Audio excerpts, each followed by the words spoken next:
Hi, everyone. If you missed the lesson from Tuesday, basically we talked visual patterns. And so on the screen, you can see I've got figure 1 with 5 squares in it, figure 2 with 9 squares in it, and figure 3 with 13 squares in it. So from here, I want you to think, if I were to ask a question like, find the number of squares in figure 5, think about how you might come up with that. Doesn't sound too bad. But then I might ask you a question, number of squares in figures 10 or 47, and then it starts becoming a much more complicated question. And then what I kind of want to close out with is, what does it mean to write an expression for the pattern? So let's kind of take a look at this in chunks. So I have a sketched out version of the pattern. And like I said, there's 5 squares, 9 squares, 13, because it seems like we're just adding on an extra square to each corner. And so if you think about that, we're adding 4, and figure 4, if this pattern were to continue, would have 17 squares. You could draw it to confirm. And then 4 more, figure 5 would have 21 squares in it. And so let me throw things into a table.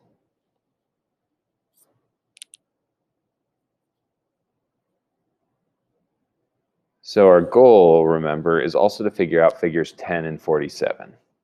So I'm going to do 1, 5, 2, 9.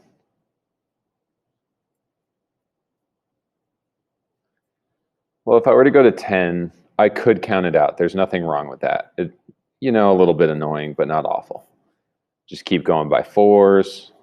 And finally, we'll find out that there's 41 squares in figure 10.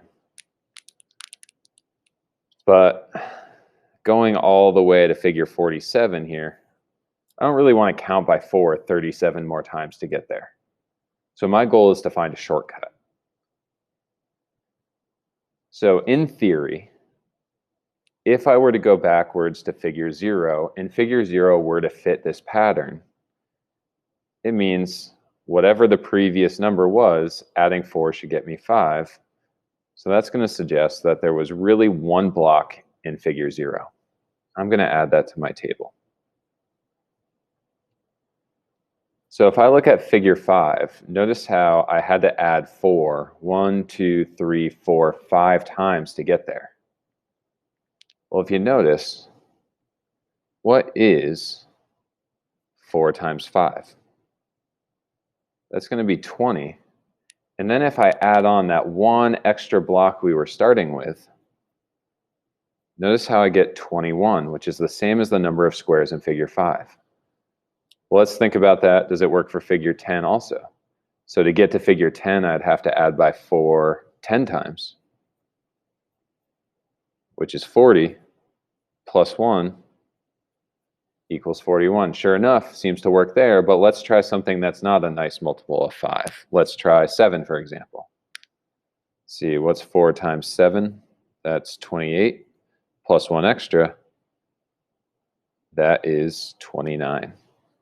All right, and sure enough, this strategy seems to work in each case. So now when I'm asking for something like 47, I don't have to add by 4 37 times. I can just do, what's 4 times 47? So that would be 188, plus 1 equals 189. And there we have it. So in other words, what I want you to think about is if I say write an expression, notice how the only thing that was changing each time was the figure number. The 4s never changed. That was always part of it, and so was the plus 1. So my expression is really just 4 times whatever the figure number is, plus 1. And that'll get me the number of squares in any figure. Or you might be used to writing expressions with a variable, and that would be 4x plus 1. Two versions of the same thing.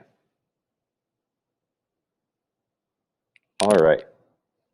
So just to make sure you understand the idea, I have one more that I'd like you to think about. So same thing. Here are three figures. And now I want to know how many squares are in figures 5, 10, and 33. So let's think about that.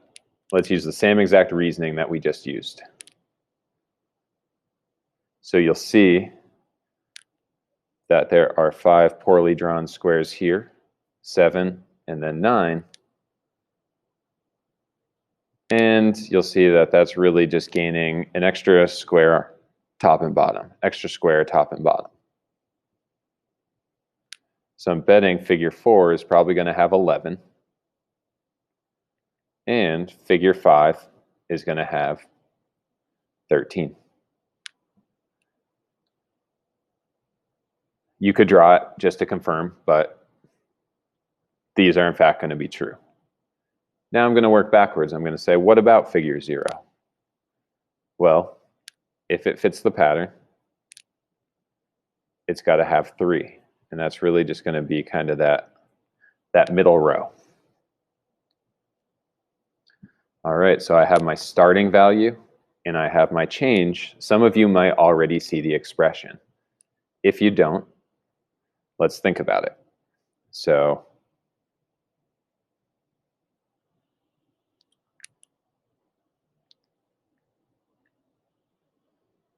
sorry about that.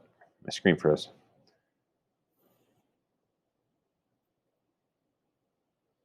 All right. So we've got figure 0 has 3, 1 has 5, 2 has 7, 3 has 9, 4, 11, and 5, 13. So notice how our change is by 2s. So let's 2 times 5 is 10, and we start with 3 extra. So sure enough, that gets us our 13, and we can check it on one of these other ones. So let's check 4. If I do 2 times 4, that's going to be 8 plus 3. That equals 11. Sure enough, it works there too. So what I want you to really take away from this is once you understand your change in these cases, and you think about backwards to figure 0, that's going to reveal the pieces of your expression. And so you could count it out by 2s if you wanted to, but I'm betting that figure 10 is just going to be 2 times 10, which is 20, plus 3, which is 23. And we can skip further ahead and say 33. That's going to be, what is 2 times 33? 66 plus 3 is 69. All right, and that's all there is to it. So my expression, once again, would just be 2 times whatever the figure number is plus 3, or 2x plus 3, whichever one you like better.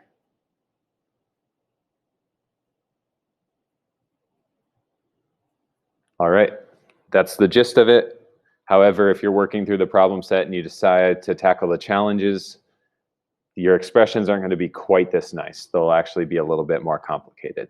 But that's only if you choose to do the challenging ones. Otherwise, the other models from today's assignment should follow this. So reach out by email if you have questions, or definitely check in with me using Adaptive Scheduler tomorrow.